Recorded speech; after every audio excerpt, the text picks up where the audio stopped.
देखिए डिटर्मिनेंट में अभी तक अपन लोगों ने ये देख लिया प्रॉपर्टीज को यूज करके क्वेश्चन कैसे सॉल्व करते हैं और 3x3 डिटर्मिनेंट को कैसे ओपन करते हैं। उसका माइनर क्या होता है, को फैक्टर क्या होता है, एंड हाँ प्रॉपर्टीज के एप्लीकेशंस के तो क्वेश्चन डिस्कस कर चुके हैं।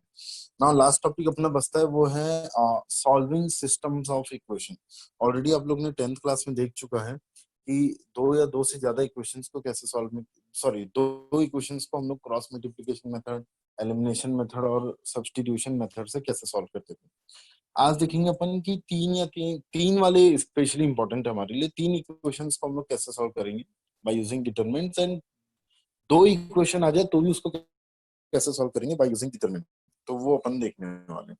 तो इसके लिए ना मैं आपके सामने ये चार्ट ओपन कर रहा हूँ। अभी देखिए चार्ट में क्या है, सिस्टम ऑफ इक्वेशन हेडिंग दिया हुआ है साइमल्टेनियस लीनियर इक्वेशन। इसमें आप देख सकते हो इसके अंदर दो पार्ट है। मैं आपको लॉजिक बता देता हूँ ये है क्या। जब भी दो या दो से ज्यादा इक्वेशन, पहले अपन दो इक्वेशन की बात करते हैं। जैसे दो इक्वेशन हमारे पास 2x+3y इक्वल्स टू 5, एक इक्वेशन ये है, मान लेते हैं ऐसा एक और है x-y इक्वल्स टू 1। ये दो इक्वेशन है। अब ये दोनों इक्वेशन को जब मैं कार्टेशियन प्लेन में ड्रॉ करता था, 9th-10th की बात है अपन बात करें तो 11th में भी आप लोगों ने ड्रॉ किया होगा। तो इस टाइप के इक्वेशन जब भी आप ड्रॉ करते, प्लॉट करते, that is known as equation of line. और जब भी अपन ड्रॉ करते हैं तो या तो लाइन कार्टेशियन प्लेन में ऐसा होता है या तो वो इंटरसेक्ट कर रही होती है। जैसे अगर मैं कार्टेशियन प्लेन में बनाऊं ऐसा, तो या तो ये लाइन इंटरसेक्ट कर रही है या तो ये लाइन लाइक दिस, जैसे सपोज ऐसे मैं बना दूं, तो या तो ये दोनों लाइन इंटरसेक्ट कर रही होगी, या तो ये दोनों लाइन पैरेलल मूव कर रही होगी, या तो ये दोनों लाइन कोइंसिडेंटल होगी, एक दूसरे के ऊपर ओवरलैप कर रही होगी।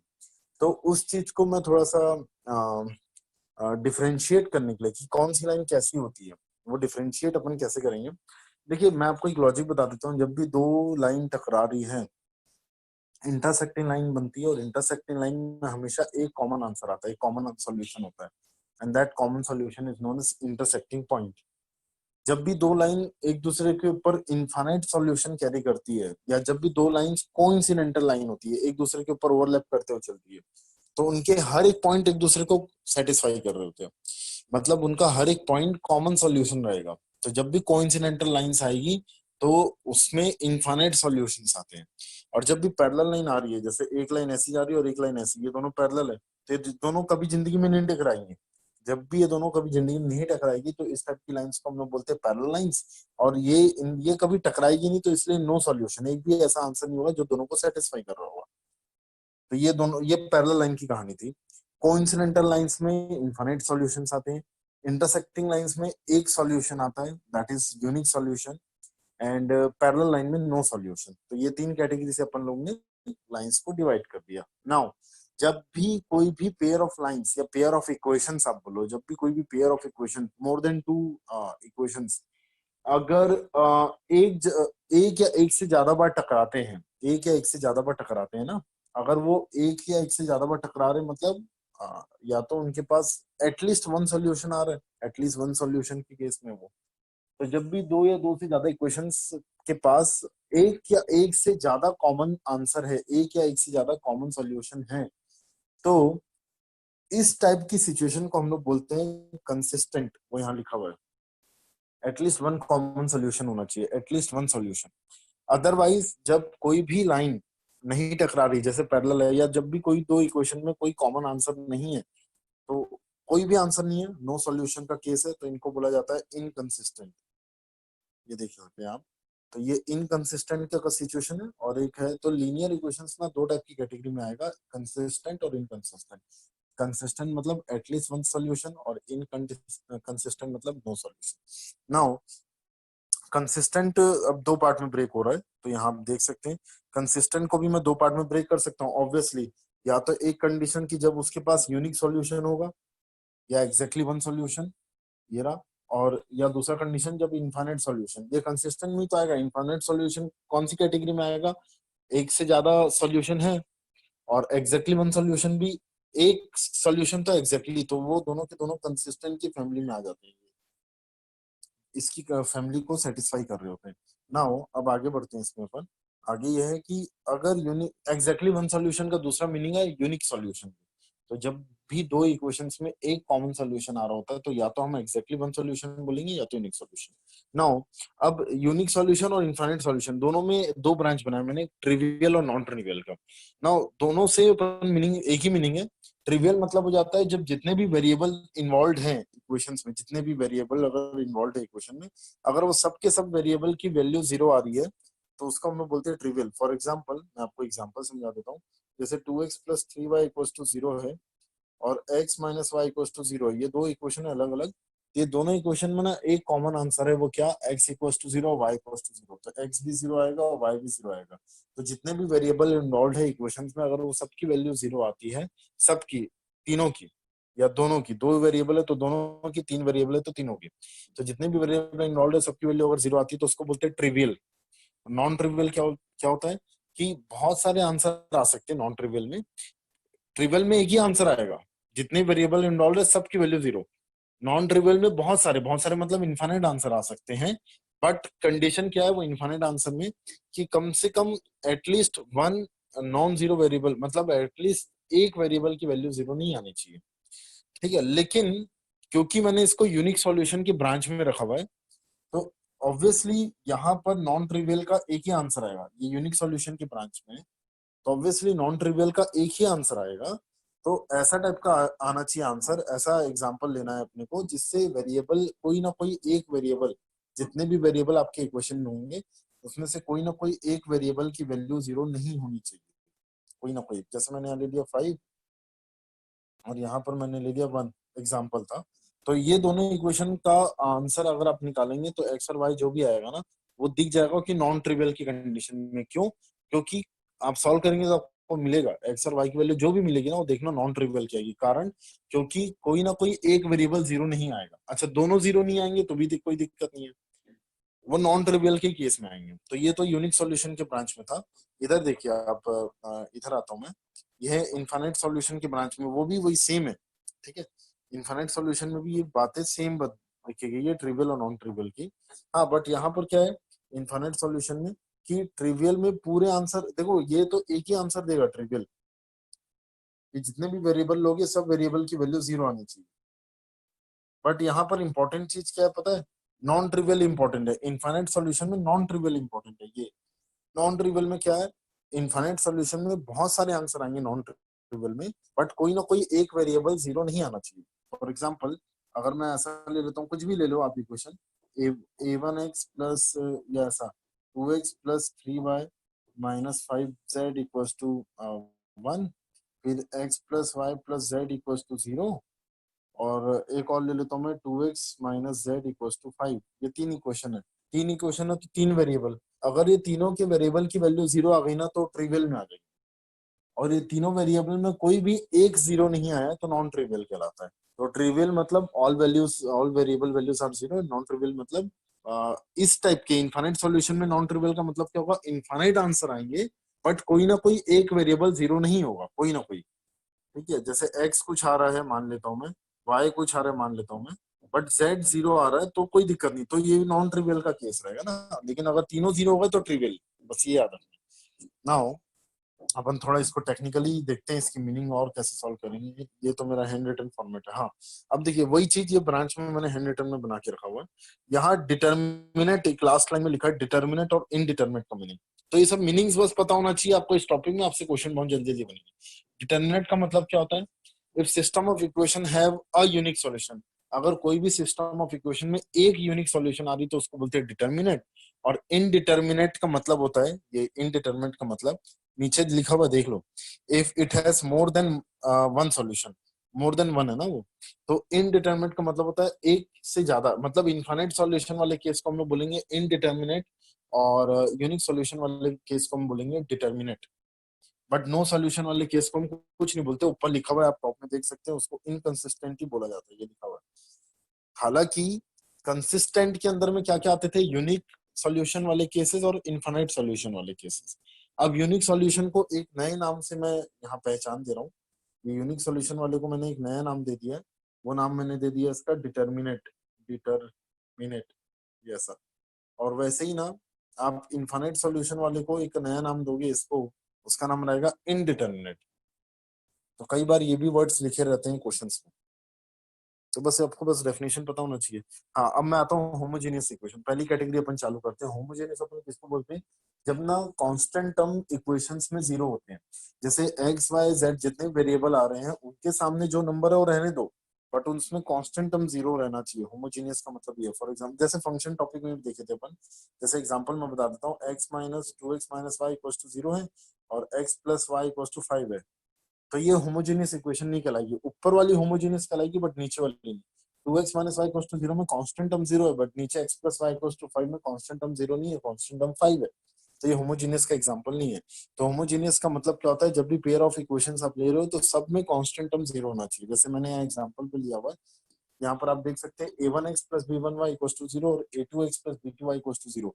इसमें देखो कांस्टेंट टर्म जीरो है। नीचे आप एक और एग्जांपल देख लीजिए, मैं जहाँ पर तीन वेरिएबल लिया हूँ, a one x plus b one y plus c one z equal to zero, a two x plus b two y plus c two z equal to zero, a three x plus b three y plus c three z equal to zero. तो ये pair of equations जो आपको दिख रही है, ऊपर में दो वेरिएबल है और नीचे में तीन वेरिएबल है, तो तीनों में आप ऑब्जर्व कर सकते हो कांस्टेंट टर्म जीरो। इस टाइप के इक्वेशंस को हम लोग बोलते हैं होमोजेनियस। ठीक है। नॉन होमोजेनियस बता, उसका मैं आंसर बताऊंगा आपको होमोजेनियस का अपन कैसे निकालेंगे डिटरमिनेंट का। फिर आते हैं नॉन होमोजेनियस। नॉन होमोजेनियस कौन सा? Non homogeneous in two variable, in two unknown मतलब टू वेरिएबल। ठीक है, तो देखो अब मैंने यहाँ पर क्लियर कट दे दिया आप लोग को कि ये जो इक्वेशन है a one x plus b one y plus c one plus a sorry equal to c one और a two x plus b two y equal to c two, ये दोनों इक्वेशन में आप देख सकते हो कांस्टेंट हम है सी वन और सी टू। तो आपको इसमें एक्स और वाई निकालना है। तो अपने पास कौन कौन सा मेथड था टेंथ में? Substitution method, elimination method and last था क्रॉस मल्टीप्लिकेशन मेथड। ट्वेल्थ में अपन सीखते हैं डिटरमिनेंट मेथड। डिटरमिनेंट मेथड कैसे है उसको सॉल्व करने का? आप क्या लिखेंगे? पहले एक्स और वाई के कोफिशिएंट्स, ये है a one a two b one b two, उसको लेके एक डिटरमिनेंट बनाएंगे जिसका नाम मैंने दे दिया है यहाँ पर। इसको डी भी बोला जाता है और ट्राइंगल शेप भी दिया जाता है। ट्राइंगल और डी का मतलब होता है डिटरमिनेंट, या डेल्टा भी बोलते हैं हम लोग। तो डेल्टा की वैल्यू आ जाएगी, एक्स के कोफिशिएंट और वाई के कोफिशिएंट को लिखना है बस कॉलम में। अब इस डेल्टा में जैसे ही आप कॉलम वन में, कॉलम वन कौन सा था यहाँ पर? यहाँ पर कॉलम वन था एक्स का कोफिशिएंट। तो जैसे ही ना आप कॉलम वन को सी वन सी टू से रिप्लेस करेंगे तो एक नया डिटरमिनेंट बनेगा। वो नया क्या बन जाएगा? नया determinant c one c two b one b two. तो नए डिटरमिनेंट को ना डेल्टा एक्स बोला जाता है, जो कि मैंने यहाँ पर लिख दिया है, ये देख सकते हैं आप, ये रहा। ए वन ए टू की जगह बस आ गया सी वन सी टू। अब यही डेल्टा वाले डिटरमिनेंट में, इसी में आप देख लीजिए, अगर मैं बी वन बी टू को सी वन सी टू से रिप्लेस कर देता हूँ, रिप्लेस वाई कोफिशिएंट, वाई की कोफिशिएंट को आप रिप्लेस कीजिए सी वन सी टू से, तो देखो ऐसा डिटरमिनेंट दिखेगा ए वन ए टू, तो वैसे ही रहेगा, सी वन सी टू आ जाएगा। तो इस टाइप के डिटरमिनेंट को ना अब क्या करना है पता है? ये जो मेरा डिटरमिनेंट आया ना नया वाला, ये नया वाला डिटरमिनेंट को हम लोग बोलते हैं डेल्टा एक्स। क्यों बोलते हैं? क्योंकि डेल्टा एक्स डिवाइडेड बाय, अगर आप डेल्टा करते हो ना तो यहाँ से एक्स की वैल्यू डायरेक्ट मिल जाएगी। What is delta x? Delta x is a determinant whose column one is c one c two and column two is b one b two. What is delta? Triangle means triangle ना, तो ये what is this triangle value means x के coefficient और y के coefficient column one और column two में है, a one a two b one b two. इनको सॉल्व करो और दोनों वैल्यू को डिवाइड कर दो, delta x divided by delta, तो आपको डेल्टा मिल जाएगा। दैट्स व्हाई हम लोग इस डिटरमिनेंट को, ये वाले डिटरमिनेंट को डेल्टा एक्स बोलते हैं। उसी तरीके से ना डेल्टा वाई कैसे मिलेगा हमें? बस वही है, सॉरी वाई की वैल्यू कैसे मिलेगी हमें? तो आप वाई लिख दीजिएगा, डेल्टा वाई आप निकालेंगे और डिवाइडेड बाय डेल्टा। इस प्रोसेस को क्रैमर्स रूल बोला जाता है ये। तो एक्स और वाई के कोफिशिएंट को मिला के एक डिटरमिनेंट बनाएंगे अपन। वो बनाने के बाद एक्स के कोफिशिएंट को रिप्लेस कर दूं अगर मैं कांस्टेंट से, तो जो नया डिटरमिनेंट बनेगा उसको बोलेंगे डेल्टा एक्स। अब वही वाले पुराने वाले डिटरमिनेंट में अगर मैं कॉलम टू में जो वाई के कोफिशिएंट थे उसको रिप्लेस करके मैं कांस्टेंट डाल दूं सी वन सी टू, तो नया डिटरमिनेंट मिलेगा डेल्टा वाई। तो delta x divided by delta will give value of x, and delta y divided by delta, जिसको अपन बोलते हैं डिटरमिनेंट एक्चुअली, वो आपको वैल्यू देगा वाई। और this process is known as Cramer's rule. और इसका प्रूफ मैंने डिटरमिनेंट के पहले लेक्चर में दिया। ये ऐसा क्यों? तो ये रिप्रेजेंटेशन से आया था ना, क्रैमर्स ने, ये साइंटिस्ट ने इस चीज की इन्वेंशन किया। क्रैमर्स रूल बोला जाता है। ये नॉन होमोजेनियस के लिए था, नॉन होमोजेनियस जहां पर कांस्टेंट टर्म जीरो नहीं होता है। ठीक है। अच्छा, अब ये देखिए, अब मैं आपको इसके लिए रूल बताता हूँ कि आप कैसे पकड़ेंगे कौन सा यूनिक सॉल्यूशन वाला केस है, कौन सा कंसिस्टेंट, ये सब वाली कहानी। तो हमारे पास ना, मैं यहाँ लिख देता हूँ पहले, एक्स की वैल्यू थी हमारे पास डेल्टा एक्स बाय डेल्टा। और हमारे पास y की वैल्यू थी डेल्टा y बाय डेल्टा। आप खुद अपना कॉमन सेंस लगा के बना सकते हो, तुरंत मैं बताता हूँ कैसे। अगर मैं बोलता हूँ कि इफ, ये देखो ये पहली कंडीशन आप देखते रहना, अगर मैं बोल रहा हूँ कि if delta is not equal to zero, अगर ये डिटरमिनेंट की वैल्यू जीरो नहीं है, ये वाला डिटरमिनेंट की वैल्यू जो डिनोमिनेटर में है, अगर वो जीरो नहीं है, तो ऑब्वियसली एक्स और वाई की वैल्यू ना कुछ फाइनाइट टाइप की आएगी। क्यों? क्योंकि डिनोमिनेटर जीरो नहीं होगा। ये जो y है ना, y equal to delta y by delta, अगर वो डेल्टा जीरो नहीं होता है, अगर delta is not equal to zero, तो x और y की वैल्यू कुछ ना कुछ फाइनाइट क्वांटिटी आएगी और कुछ ना कुछ एक वैल्यू देगा वो। इसलिए हम लोग इस कैटेगरी को क्या बोलते हैं, अगर delta not equal to zero है, then system of equation have a solution. तो ये सिस्टम, पहला पॉइंट आप पढ़ सकते हैं, इसके पास एक सॉल्यूशन होगा और वो कंसिस्टेंट कहलाएगा। ऑब्वियसली वो यूनिक सॉल्यूशन में आ जाएगा ना। तो और उसका सॉल्यूशन अपन कैसे देंगे, यही इसी मेथड से, x equal to delta x by delta और डेल्टा वाई बाय डेल्टा। देखिए डेल्टा एक्स और डेल्टा वाई जीरो हो जाए वो अलग केस है, नीचे का डेल्टा जीरो नहीं हो रहा है तो बहुत ही अच्छी कंडीशन पे आप, मतलब यूनिक है। अगर डेल्टा जीरो हो जाए तो फिर दो केस आएगी, दो बातें आएगी। अब देखो दो बातें क्या, कि डेल्टा अगर जीरो हो गया, नीचे का डिनोमिनेटर अगर जीरो हो गया, तो ऊपर का डेल्टा एक्स और डेल्टा वाई जीरो है क्या? अगर वो भी जीरो है तो कौन से केस में आ जाएंगे अपन, अगर डेल्टा एक्स, ये अपना डेल्टा एक्स और ये डेल्टा वाई, अगर ये दोनों जीरो नहीं है तो फिर कौन सी? तो अब देखिए मैं पहला कंडीशन देता हूँ, अगर डेल्टा एक्स और डेल्टा वाई जीरो नहीं है, इफ डेल्टा एक्स और delta y is not equal to zero but delta equal to zero, for example delta x की वैल्यू मैं मान लेता हूँ 5 है, ठीक है, मैंने इसको ले लिया 5 और डेल्टा की वैल्यू मैंने ले ली 0। मैंने बोला डेल्टा एक्स और डेल्टा वाई जीरो नहीं है, तो डेल्टा एक्स और डेल्टा वाई को मैंने कुछ ले लिया और डेल्टा को जीरो ले लिया, नीचे के ट्राइंगल को हम लोग डेल्टा बोलते हैं ना। तो 5/0, तो 5/0 तो पच नहीं जाना, बातें इन्फानाइट है। देखो x की वैल्यू इन्फिनिटी, x की वैल्यू इन्फिनिटी मतलब नॉट डाइजेस्टेबल, इसका मतलब इनफाइनाइट सॉल्यूशन नहीं है ना, वैल्यू इज नॉट डाइजेस्टिंग। तो x की वैल्यू इन्फिनिटी, x की डेल्टा जीरो लेने से और डेल्टा x और डेल्टा y को जीरो ना लेने से x और y ये बातें पचा नहीं पाएंगे, बातें पचा नहीं पाएंगे, इसका मतलब हुआ कि कभी x और y फाइनाइट आंसर नहीं देंगे। फाइनाइट आंसर नहीं देंगे इसका मतलब नो सोल्यूशन के केसेस में रहेंगे। तो when delta x and delta y is not equal to zero and delta is equal to zero, और उस समय डेल्टा नीचे वाला ट्राइंगल जीरो है, तो इसका मतलब ये कंडीशन नो सॉल्यूशन की है। अच्छा, तो यूनिक सॉल्यूशन की मैंने ऊपर बता दिया, नो सॉल्यूशन की अभी बता दिया, तो इनफाइनाइट सॉल्यूशन कब आएगा? इनफाइनाइट सॉल्यूशन तब आएगा जब डेल्टा एक्स भी जीरो है और डेल्टा भी जीरो है, नीचे का ट्राइंगल भी जीरो, डेल्टा वाई भी जीरो और नीचे का ट्राइंगल ये भी जीरो, ये भी जीरो, वो भी जीरो, मतलब डेल्टा एक्स डेल्टा वाई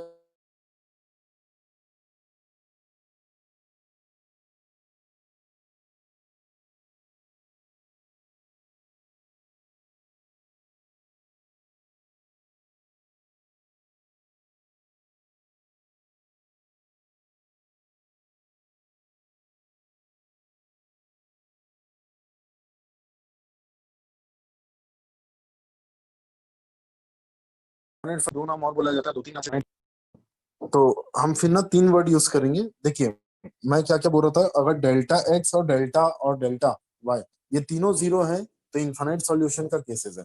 तो इनफाइनाइट सॉल्यूशन को मैं तीन वर्ड से जान सकता हूँ। हम एक कंसिस्टेंट वर्ड भी यूज करेंगे क्योंकि consistent is a case of at least one solution. Indeterminate word भी यूज कर सकते हैं, indeterminate is a case of infinite solution.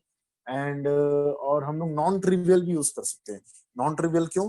क्योंकि नॉन ट्रिवियल में क्या होता है, इनफाइनाइट सॉल्यूशंस तो आते हैं, इनफाइनाइट सॉल्यूशन के अंदर में अगर किसी भी एक वेरिएबल की वैल्यू जीरो नहीं है, अगर किसी भी एक वेरिएबल की वैल्यू जीरो नहीं है तो वो नॉन ट्रिवियल में आ सकता है, अदरवाइज ट्रिवियल। तो यह इनफाइनाइट केस, इनफाइनाइट सॉल्यूशन का केसेस रहेगा। तो अब इसको एक बार पढ़ लेते हैं, मेरा रिटर्न डॉक्यूमेंट है ये, इसको एक बार देखिए, रीड करते हैं। तो क्वेश्चन जब आएगा तो और जल्दी समझ में आएगा। देखिए पहला पॉइंट क्या था, delta is not equal to zero then system of equation has a unique solution and consistent. The solution is given by x equal to delta x by delta and y equal to delta y by delta. If delta equal to zero but at least one of the number नहीं बोलेंगे, one of the variable लिखना, but at least one of the variable, अच्छा one of the number, ये one of the number delta x and delta y is not equals to zero, then system of equation is inconsistent. Obviously no solution का case है ये, क्योंकि delta x और delta Y ये दोनों के दोनों नॉट इक्वल टू जीरो है और डेल्टा जीरो है, ठीक है। अच्छा अब आपके दिमाग में ये आ रहा होगा कि डेल्टा एक्स जीरो आ गया और डेल्टा वाई जीरो नहीं आया, तब क्या करना है? तो ये वाले केसेस अपने सिलेबस में नहीं है, लोड मतलब ये आउट ऑफ द रेंज है, ये कोई मतलब ये कोई एक ठोस वैल्यू को नहीं रखता ये कंडीशन। इसलिए वो अपने काम का नहीं, काम का ये है जो नीचे पढ़ रहे हैं अपन। तो डेल्टा एक्स और डेल्टा वाई अगर जीरो नहीं हुआ और डेल्टा जीरो हो गया तो ये नो सॉल्यूशन का केस है। नो सॉल्यूशन को इनकंसिस्टेंट भी बोलते हैं। अब ये डेल्टा अगर जीरो है और डेल्टा एक्स और डेल्टा वाई तीनों जीरो है तो ये इनफाइनाइट सॉल्यूशन का केसेस है, एंड इसको हम कंसिस्टेंट भी बोलते हैं। और वही जो मैं आपको बता रहा था, इनडिटरमिनेट भी बोलेंगे, और नॉन ट्रिवियल ट्रिवियल से भी अपन देखेंगे। क्वेश्चंस आएंगे तो और समझ में आएगा कि नॉन ट्रिवियल ट्रिवियल कैसे यूज करना है। नॉन ट्रिवियल, हालांकि ट्रिवियल आपको क्लियर है, जब पूरे वेरिएबल्स की वैल्यू जीरो है तो ट्रिवियल है, अदरवाइज नो। देखिए अब homogeneous in two unknowns, obviously homogeneous मतलब क्या, जिसके कांस्टेंट टर्म जीरो होता है, और टू अननोन मतलब क्या, जिनके पास दो वेरिएबल होते हैं। तो ऑब्वियसली यहाँ पर आप देखिए डेल्टा की वैल्यू मैं कैसे निकालूंगा, डेल्टा तो वही है coefficient of x coefficient of y, वो लिख दिया मैंने। अब कांस्टेंट टर्म क्या है यहाँ पर, अगर मैं उसी हिसाब से चलूँ तो कांस्टेंट टर्म क्या है, जीरो जीरो। तो डेल्टा एक्स कैसा मिलेगा, यहाँ जीरो डाल दूंगा मैं, यहाँ जीरो बी टू, ठीक है, ये डेल्टा एक्स। तो डेल्टा वाई भी इसी तरीके से मिल जाएगा। डेल्टा वाई क्या कैसे मिलेगा अपने को, ये देखो लिखा हुआ भी है। डेल्टा वाई अपने पास आ जाएगा ऐसे करने से, यहाँ लिखोगे ए वन ए टू और यहाँ लिख दोगे जीरो जीरो। अब आप देखो डेल्टा एक्स आप सॉल्व करो या ना करो तो आपको ऐसे मिल गया, ये आ गया जीरो। डेल्टा वाई भी हमेशा हो गया जीरो। तो डेल्टा, अब आएंगे अपन डेल्टा के ऊपर। अगर डेल्टा, क्योंकि ये तो ऑटोमेटिकली जीरो डिजाइन है, डिसाइडेड है। अब आएंगे अपन डेल्टा, अगर डेल्टा इक्वल्स टू जीरो है तो आपको पता है ये जीरो है, और डेल्टा एक्स और डेल्टा वाई तो प्री डिसाइडेड है, वो जीरो ही। तो ये जीरो बाय जीरो का केस है, जीरो बाय जीरो का केस है, मतलब वो इनफाइनाइट सॉल्यूशन में आ जाएंगे अपन। और अगर डेल्टा जीरो नहीं हुआ और डेल्टा एक्स और डेल्टा वाई जीरो हुआ तो सुनो ना, फॉर्मूला अपने पास क्या होता है, एक्स का फॉर्मूला क्या होता है, डेल्टा एक्स अपॉन डेल्टा। तो ये देखो अगर ये जीरो नहीं हुआ और डेल्टा एक्स जीरो हो गया और ये जीरो नहीं हुआ, नीचे वाली चीज नॉट इक्वल टू जीरो, तो zero divided by something is always zero. तो एक्स की वैल्यू भी जीरो आएगी, वाई की वैल्यू भी जीरो आएगी। That is a case of unique solution. एक ही आंसर आएगा, एक्स जीरो वाई जीरो। अच्छा, दोनों के दोनों वेरिएबल जीरो मतलब ट्रिवियल भी हो गए। तो ट्रिवियल कब होते हैं, जब वेरिएबल जीरो। तो इसमें नो सॉल्यूशन का केस नहीं आएगा ना, होमोजेनियस में नो सॉल्यूशन का केस आएगा ही नहीं। होमोजेनियस में दो ही केस आएगा, या तो ट्रिवियल मतलब या तो यूनिक सॉल्यूशन या तो नो सॉल्यूशन। कैसे, हमारे पास फॉर्मूला क्या था, डेल्टा एक्स अपॉन डेल्टा और डेल्टा वाई बाय डेल्टा वाला फॉर्मूला था। हम तो डेल्टा एक्स और डेल्टा वाई प्री डिसाइडेड हो गया, वो जीरो है, क्योंकि कांस्टेंट हम जीरो होने से ना डेल्टा एक्स और डेल्टा वाई जीरो हो जाएंगे। वही अपन लोग क्या करेंगे, कॉलम वन में रिप्लेस करेंगे जीरो जीरो से एक बार तो डेल्टा एक्स मिलेगा, कॉलम टू में एक बार रिप्लेस करोगे जीरो जीरो से तो आपको डेल्टा वाई मिल जाएगा। वो तो हमेशा प्री डिसाइडेड हो गया, डेल्टा एक्स और डेल्टा वाई जीरो। उससे क्या हुआ, एक्स की वैल्यू का फॉर्मूला क्या होता था, डेल्टा एक्स बाय डेल्टा। तो अगर डेल्टा एक्स जीरो है और डेल्टा जीरो नहीं है, लो, तो zero divided by something is always zero. तो उससे एक्स भी हमेशा जीरो आएगा, वाई भी हमेशा जीरो आएगा, तो एक ही आंसर तो आएगा जब डेल्टा जीरो नहीं है। तो यहाँ पर यूनिक केस आएगा, यूनिक सॉल्यूशन। और यूनिक सॉल्यूशन क्या आएगा कि एक्स भी जीरो वाई भी जीरो। सेकंड केस में आते हैं, अगर डेल्टा एक्स जीरो नहीं है, सॉरी जीरो है, और डेल्टा भी जीरो है, नीचे का डिटरमिनेंट भी जीरो है, दोनों जीरो हुआ है, तो ये इनफाइनाइट केसेस, इनफाइनाइट सॉल्यूशन का केसेस है। क्योंकि नो सॉल्यूशन के केसेस में क्या था, नो सॉल्यूशन के केसेस में ये था जैसे ये एक्स है, ये डेल्टा एक्स है और ये डेल्टा है। नो सॉल्यूशन के केस में ये था कि डेल्टा एक्स जीरो ना हो, ये जीरो ना हो, ये हो ही ना, और डेल्टा जीरो हो जाए। तो डेल्टा एक्स तो यहाँ डिसाइडेड है होमोजेनियस इक्वेशन में, होमोजेनियस मतलब जिसके कांस्टेंट टर्म जीरो है, तो यहाँ तो डिसाइडेड है डेल्टा एक्स हमेशा जीरो है। और डेल्टा जीरो नहीं है, नीचे का डिटरमिनेंट जीरो नहीं है, बट ऊपर वाला डिटरमिनेंट जीरो है। तो यहाँ तो प्री डिसाइडेड है ना, इसलिए नो सॉल्यूशन के केस होमोजेनियस में आता ही नहीं है। तो जब वो हट हट हट आदत है। अब आता है अपने पास दो, तो यूनिक सॉल्यूशन ही आएगा। और यूनिक में क्या क्या आएगा, यूनिक के लिए हम लोग क्या क्या वर्ड यूज करेंगे कि it is that equation given is consistent, क्योंकि उसके पास कम से कम एक आंसर है। एंड ऑल्सो ट्रिवियल, ट्रिवियल क्यों, क्योंकि दोनों वेरिएबल जीरो है, अगर यूनिक आया तो। और ये सब नोट्स आप अच्छे से बनाइए, जो जो मैं वर्ड यूज कर रहा हूँ तुरंत लिखते चलिए, हेडिंग डाल के आराम से लिखते रहिए। अच्छा, सेकंड केस में आते हैं। सेकंड, अगर इनफाइनाइट आ रहा है इस क्वेश्चन में, अगर इनफाइनाइट सॉल्यूशन आ रहे हैं तो हम क्या क्या वर्ड यूज करेंगे कि वो कंसिस्टेंट तो है, इनडिटरमिनेट भी। अच्छा, यूनिक जब भी आता है ना तो डिटर्मिनेट वर्ड यूज करो, और जब भी इनफाइनाइट आता है तो इनडिटरमिनेट। तो कंसिस्टेंट तो है, इनडिटरमिनेट भी है, अच्छा इनफाइनाइट सॉल्यूशन है, और तो ये वाला केस फिर ट्रिवियल नॉन ट्रिवियल का केस होगा इनफाइनाइट में। तो नॉन ट्रिवियल भी रहेगा इसमें। ठीक है, आगे बढ़ते हैं। ये देखो जो इतना मैंने बोला यहाँ पर लिखा हुआ है, तो if delta is not equal to zero then system has unique solution, if delta equals to 0 then system is consistent and वही कंसिस्टेंट तो ऊपर भी आएगा and any pair of x and y is a solution of this infinite solution. तो यहाँ पर दो ही case आएंगे, तीसरा केस वो नो सॉल्यूशन वाला आएगा ही नहीं। होमोजीनियस में तीसरा केस नहीं आता है और होमोजीनियस ही इंपॉर्टेंट है, मतलब नो सॉल्यूशन वाला केस नहीं आता है होमोजीनियस इक्वेशन में। देखो नॉन होमोजीनियस तीन वेरिएबल वाले, non homogeneous linear equation in three variables, a1x plus b1y plus c1z equals to d1, ये तीन इक्वेशन ऐसा दिया हुआ है। तो आप डेल्टा कैसे निकालेंगे, वही अब तीन इक्वेशन है तो तीन वेरिएबल आएंगे, तीन वेरिएबल है तो तीनों वेरिएबल के x वाले कोफिशिएंट यहाँ पर, y वाले कोफिशिएंट यहाँ पर और z वाले कोफिशिएंट यहाँ पर, या इसका आप रिवर्स भी लिख सकते हो, मैं कॉलम वाइज लिखता हूँ, आप रो वाइज लिखोगे तो भी चलेगा। तो डेल्टा एक्स कैसे निकलेगा, सेम वही एक्स के कोफिशिएंट को आप रिप्लेस कर दीजिए कांस्टेंट से। डेल्टा वाई कैसे निकलेगा, सेम वही वाई के कोफिशिएंट को आप ये जो आया था ना डेल्टा में वाई वाले कोफिशिएंट उसको रिप्लेस कर दीजिए d1 d2 d3 से। और डेल्टा जेड अपना कैसे निकलेगा, सेम वही है, कॉलम 3 में जो c1 c2 c3 आ रहा है ना उसको आप रिप्लेस कर दीजिए d1 d2 d3 से, होगी। तो डेल्टा एक्स डेल्टा वाई, अब आपको पता ही है एक्स कैसे निकालोगे आप, that will be delta x by delta, ये सब फॉर्मूला लिख लीजिए, क्रैमर्स रूल फॉर्मूला है। वाई कैसे निकलेगा, डेल्टा वाई बाय डेल्टा।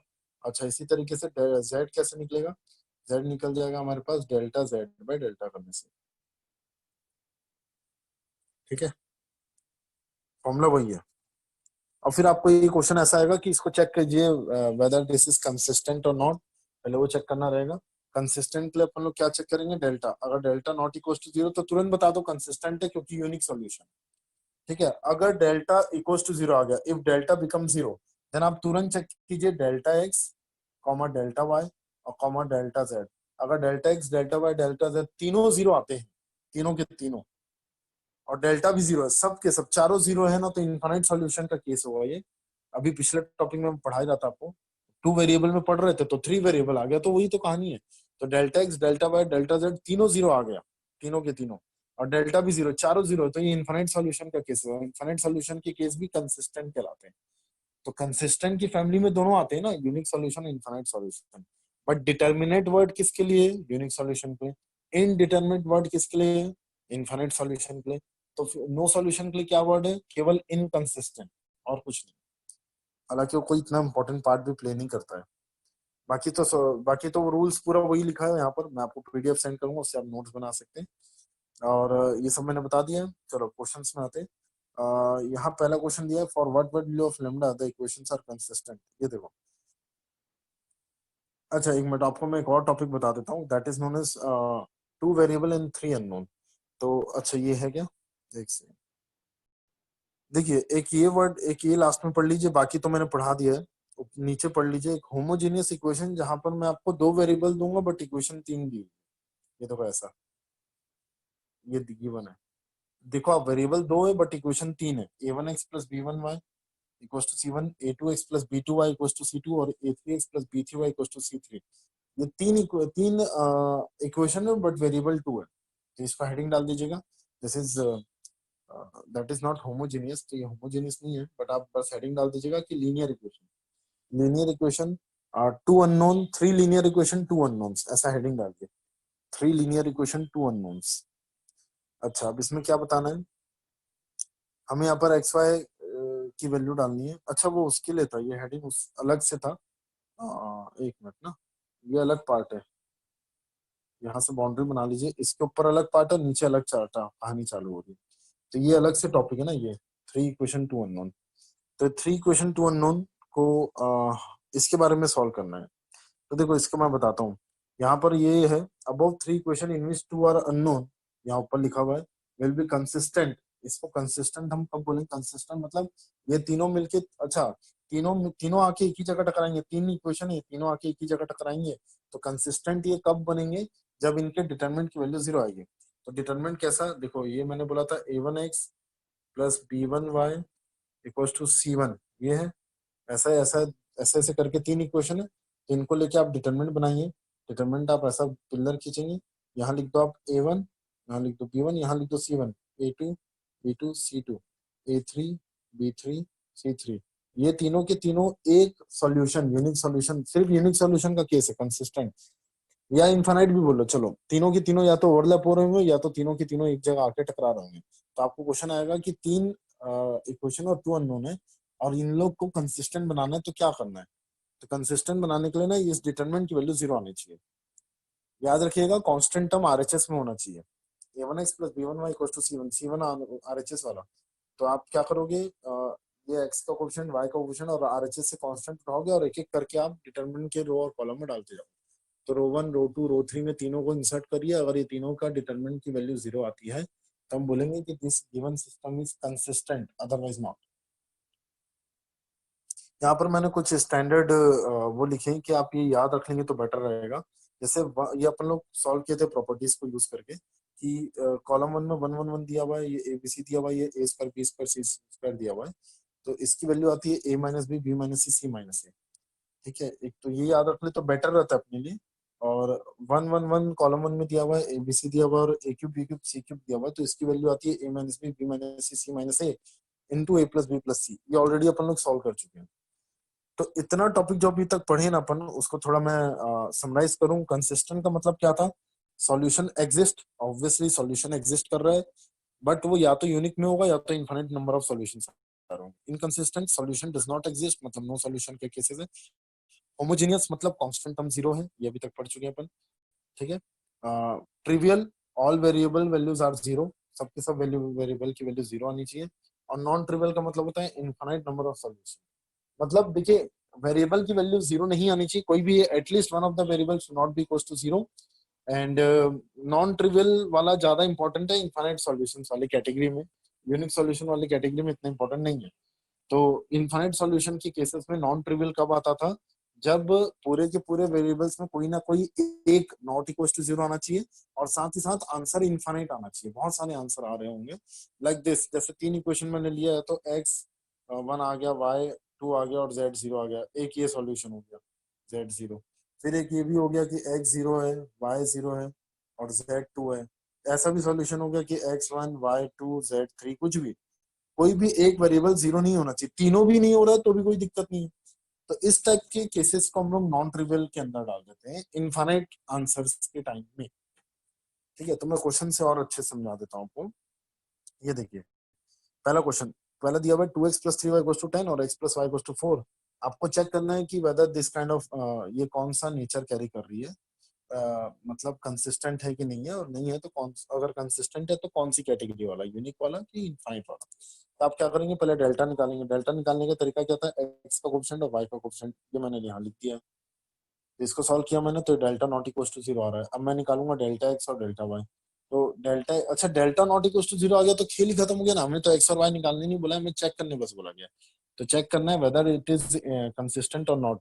तो yes, it is consistent of unique solution क्योंकि डेल्टा नॉट इक्वल टू 0 है। नाउ क्वेश्चन नंबर 2 देखिए, 2x plus 3y equal to 10 और 4। ये हमारा दो इक्वेशन दो वेरिएबल पे है।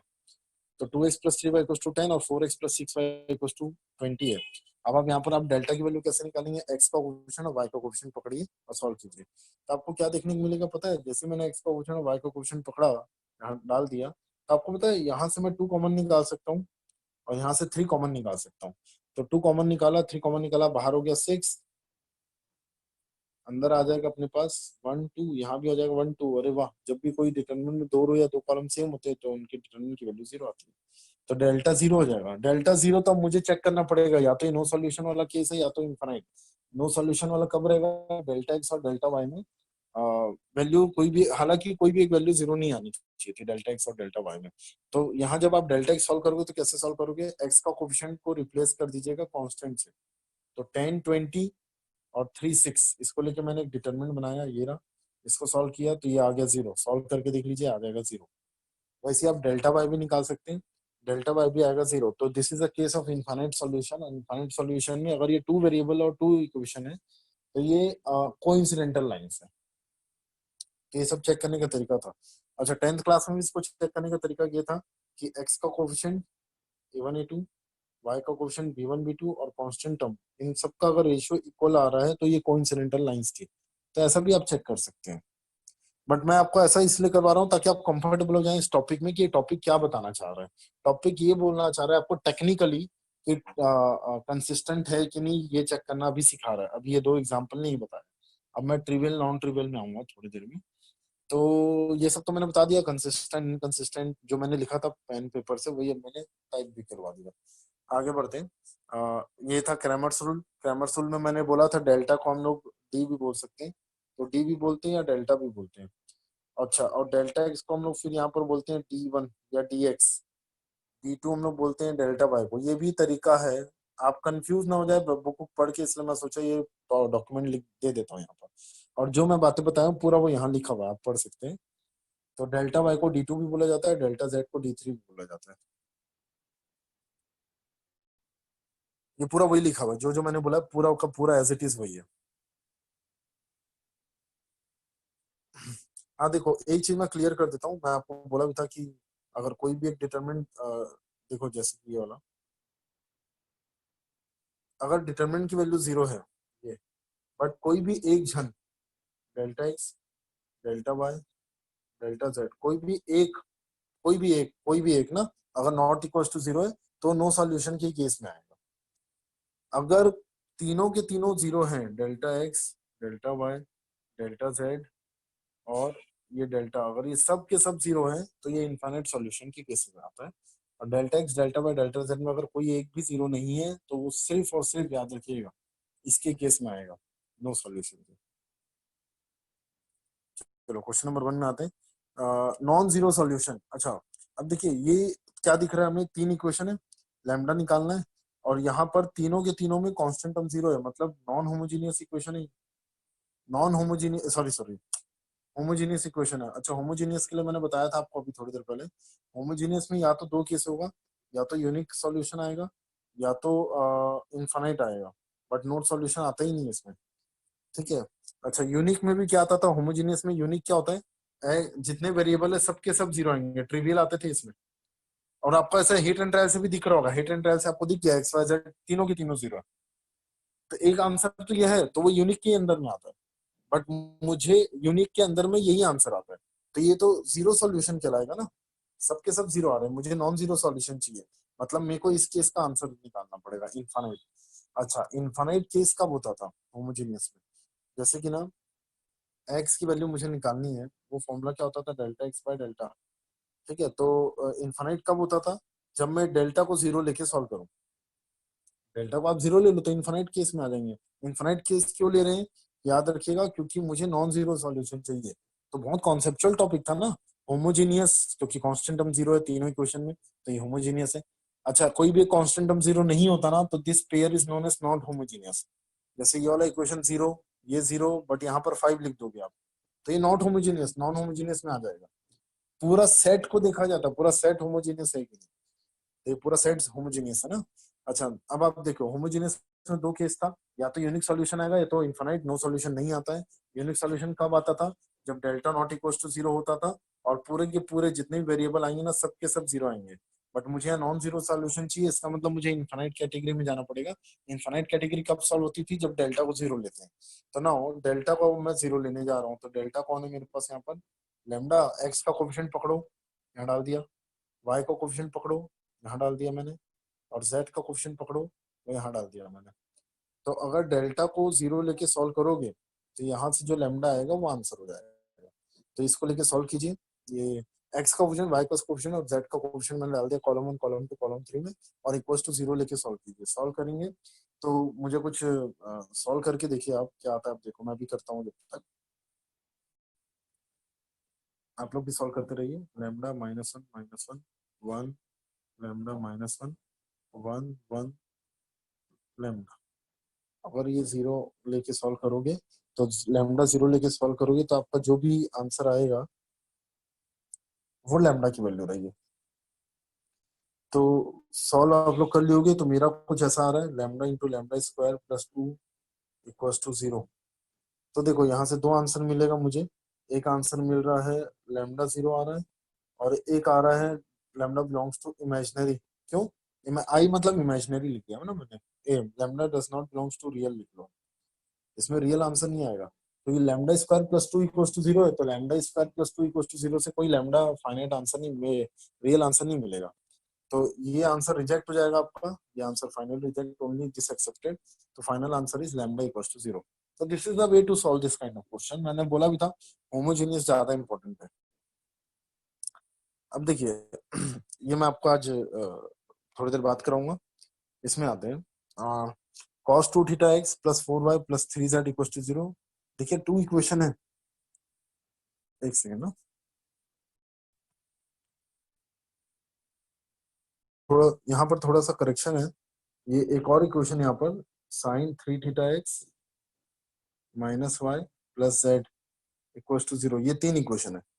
Sine 3 theta x minus y plus z equals to 0. So then cos 2 theta x plus 4y plus 3z equals to 0. Then 2x plus 7y plus 7z equals to 0. ये 3 equation है और आपको बताना है कि find theta for trivial solution, for non trivial. Non trivial फिर से समझिए, ट्रिवियल में क्या होता था, एक्स वाई जेड सब जीरो, मतलब जितने वेरिएबल आ रहे हैं सब जीरो। और नॉन ट्रिवियल मतलब होता है कि वेरिएबल्स में कोई ना कोई एक जीरो नहीं आना चाहिए। दूसरा कंडीशन, ये होमोजीनियस है। होमोजीनियस में तो क्यों, क्योंकि कांस्टेंट टर्म जीरो, तो फिर से वही कंडीशन लेके सॉल्व कीजिए कि होमोजीनियस है तो दो केस आते हैं, या तो यूनिक या तो इन्फिनाइट। यूनिक में क्या होता है कि पूरे वेरिएबल जीरो आते हैं, बट मुझे पूरे वेरिएबल नहीं चाहिए जीरो, क्योंकि वो ट्रिवियल का केस आ जाएगा। तो मुझे निकालना पड़ेगा यहाँ पर नॉन ट्रिवियल का केस। नॉन ट्रिवियल का केस कैसे निकलेगा, जब मैं इसको ऐसे सॉल्व करूंगा, cos 2 थीटा 4 3, सॉरी ये नहीं रहेगा, ये रहेगा sin 3 थीटा माइनस 1 1, फिर then cos 2 theta 4 3, then sin 3 theta, then 2 7 7। इसको जीरो लेके सॉल्व कीजिए। सॉल्व करेंगे तो जो थीटा आएगा वो आपका फाइनल आंसर होगा। इसका आंसर आप बताइएगा आज। आगे बढ़ते हैं, जब तक इसको सॉल्व कीजिए, चैट बॉक्स में आप डाल सकते हैं। एक ये क्वेश्चन देखिए पहले। ये 3 इक्वेशन है हमारे पास, इसको चेक करना है, इसको प्रूव करना है आपको कि इनकंसिस्टेंट और नो सॉल्यूशन है। तो इसको प्रूव करने के लिए आप क्या करेंगे, एकदम सिंपल है। इनकंसिस्टेंट नो सॉल्यूशन मतलब क्या, पहले आप डिटरमिनेंट निकालेंगे, डेल्टा कैसे निकालेंगे, एक्स के सामने वाला कोएफिशिएंट, ये हो गया वाई के सामने वाला कोएफिशिएंट, और ये जेड के सामने वाला कोएफिशिएंट, ये ऐसा। इसको सॉल्व कीजिए तो आप देखेंगे कि इसको जैसे आप सॉल्व करेंगे ना, तो सॉल्व कीजिए आप लोग सब, इसको देखेंगे डेल्टा जीरो आएगा। नाउ अब आप डेल्टा एक्स कैसे निकालेंगे, देखिए डेल्टा एक्स में कैसे निकालूंगा, ये मेरा यहाँ मैं पुट कर दूंगा, ये कॉलम 1 की जगह पूरे कांस्टेंट टर्म, तो C375 ये, और इसको सॉल्व करेंगे तो देखना ये नॉट इक्वल टू जीरो आ रहेगा। तो डेल्टा जीरो और delta x not equal to zero, बस यहीं पर रोक दीजिए, डेल्टा वाई डेल्टा जेड तक जाने की जरूरत नहीं। यार शायद डेल्टा एक्स जीरो नहीं आएगा, आप चेक कर लीजिए, कोई भी एक वेरिएबल वो चेक करना पड़ेगा ना, मैं डिक्लेरेशन नहीं दे रहा हूँ। तो delta x delta y delta z कोई भी एक वेरिएबल अगर जीरो नहीं आता है और डेल्टा जीरो आ चुका है, तो अगर कोई भी वेरिएबल जीरो नहीं आता और कोई एक बाकी डेल्टा जीरो आ चुका है, इसका मतलब ये इनकंसिस्टेंट है, नो सॉल्यूशन। अगर सब वेरिएबल ये ऐसे, ये वाले वेरिएबल नहीं बोलना चाहिए, ये वैल्यू बोलना चाहिए, अगर ये सब के सब जीरो आते हैं अगर, तो ये इनफाइनाइट सॉल्यूशन में आ जाता है, वो कंसिस्टेंट कहलाएगा फिर। तो चेक कर लीजिए, ये इनकंसिस्टेंट आता है, नो सॉल्यूशन। चलिए बाय बाय, मिलते हैं फिर नेक्स्ट क्लास में।